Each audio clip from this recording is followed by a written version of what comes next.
times it's really hard to turn the person's arm over. And if you work it like this, it's arm against arm, but your partner's going to stay just like that and not go with it. So hold the arm close to you. Move from your tanden and do the nikyo sideways until you can position yourself. Do nikyo more vertical. So I'm going to put a spreader in here. And then it's very similar to that exercise that we did earlier this morning. Right? And then here, adjust your position and maintain the pressure. When you hold the pressure as you change position, one way you can look at that is what I call ghosting. So where you're applying pressure this way, changing your body position without letting the pressure off, and then continue. Here, put the spreader in, and shift from your center. You can feel the direct connection, so that what happens in your center registers with your partner.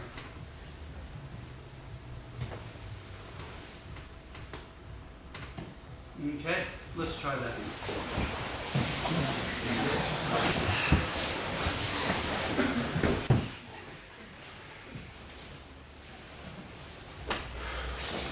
at this as a sumo.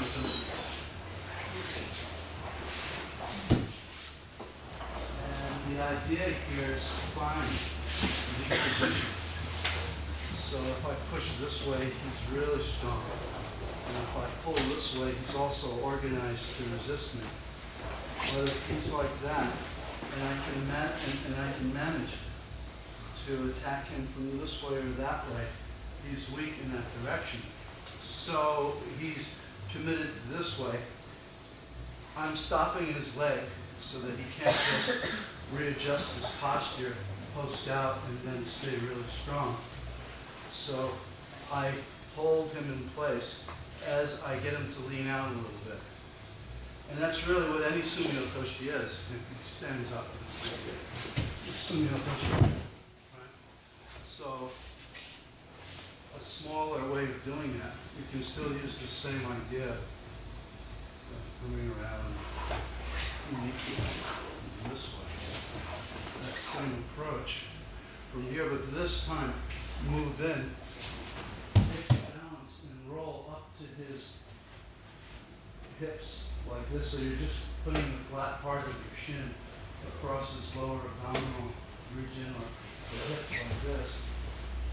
And you can gap it.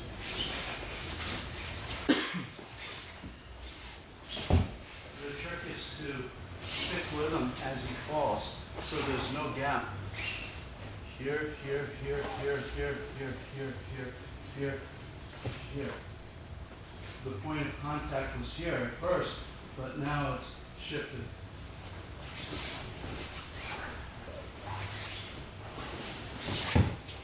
And just stand up on your other foot. You get a feeling that you have control.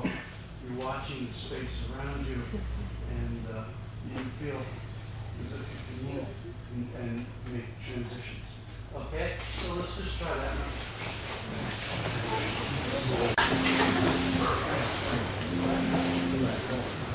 So the thing is how do you whatever you employ in your regular centering exercise, whatever it is that you do, whether it's eating dage or whatever, make it soft, sensitive. You know, in Aikido we develop a presence, right? And a grounded presence, and also even though you're present and grounded, you have mobility. You can go from one thing to the other. So study this.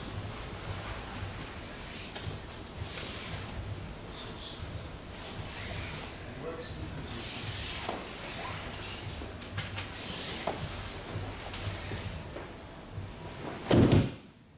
Now he has to study too. If he turns over this way to avoid it, what he does is he shows me his floating ribs. You ever have anyone kneel on your floating ribs? So rather than that, turn towards me. Even though you're turning into the, it seems like you're turning into stuff, isn't that a little more comfortable? Relax, breathe. And it's not, yeah, that's right. Because sometimes you can see the situation and you create this whole thing around it and you make it more difficult than it is. But relax, right? Think of this as like a deep tissue massage. Okay, where you're really getting into the abdominals.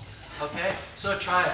Go ahead. Before we do, I just say that, you know, if were in some kind of security work, I would want to get really good at this kind of thing. Because to hold somebody down and to have your posture and to be able to move is really a worthwhile thing to do. Rather than having to get all the way down here or to go to your knees. And do this, although this isn't bad either. I mean, you can still move. But if I'm here, I feel like I'm still on my feet. And yet I control this tanden by placing my shin across. And I have a direct relationship to him, and I have all the options available to me.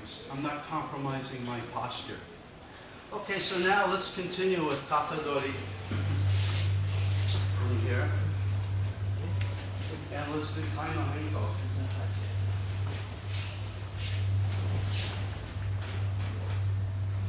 So, tai no henko. Just like that.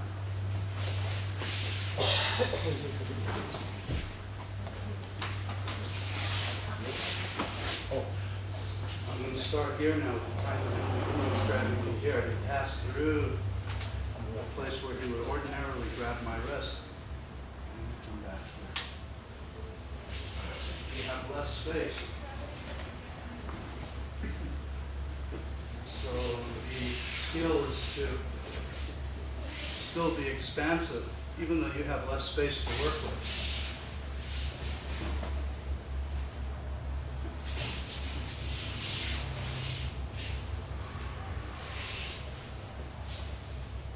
Okay, let's try that one.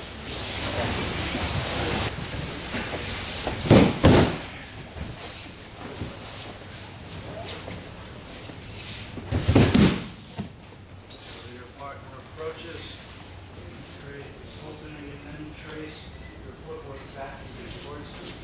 Redirect it.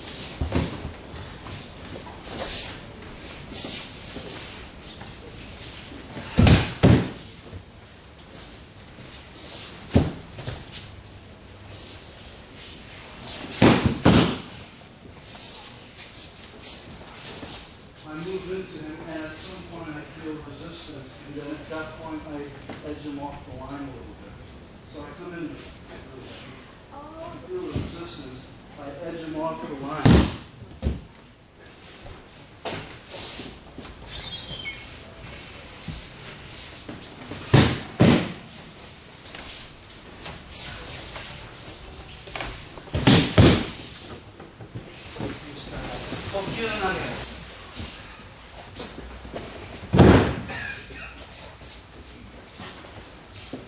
Whenever you manipulate the elbow one way or the other, that's where there's the opening, the position, the place where the imbalancing happens. So rather than bringing the elbow down, this time come up and move everything around your center.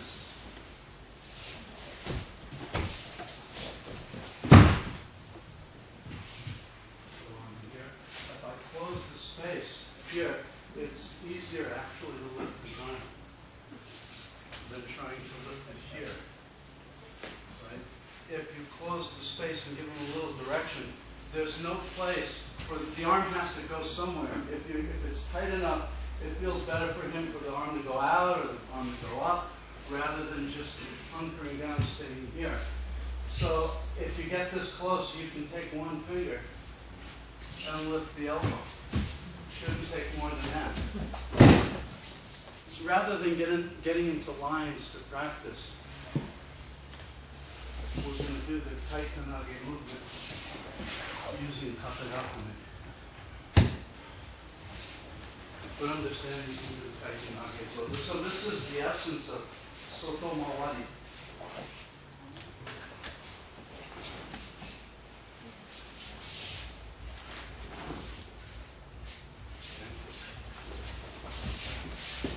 So we're moving in Soto Mawari.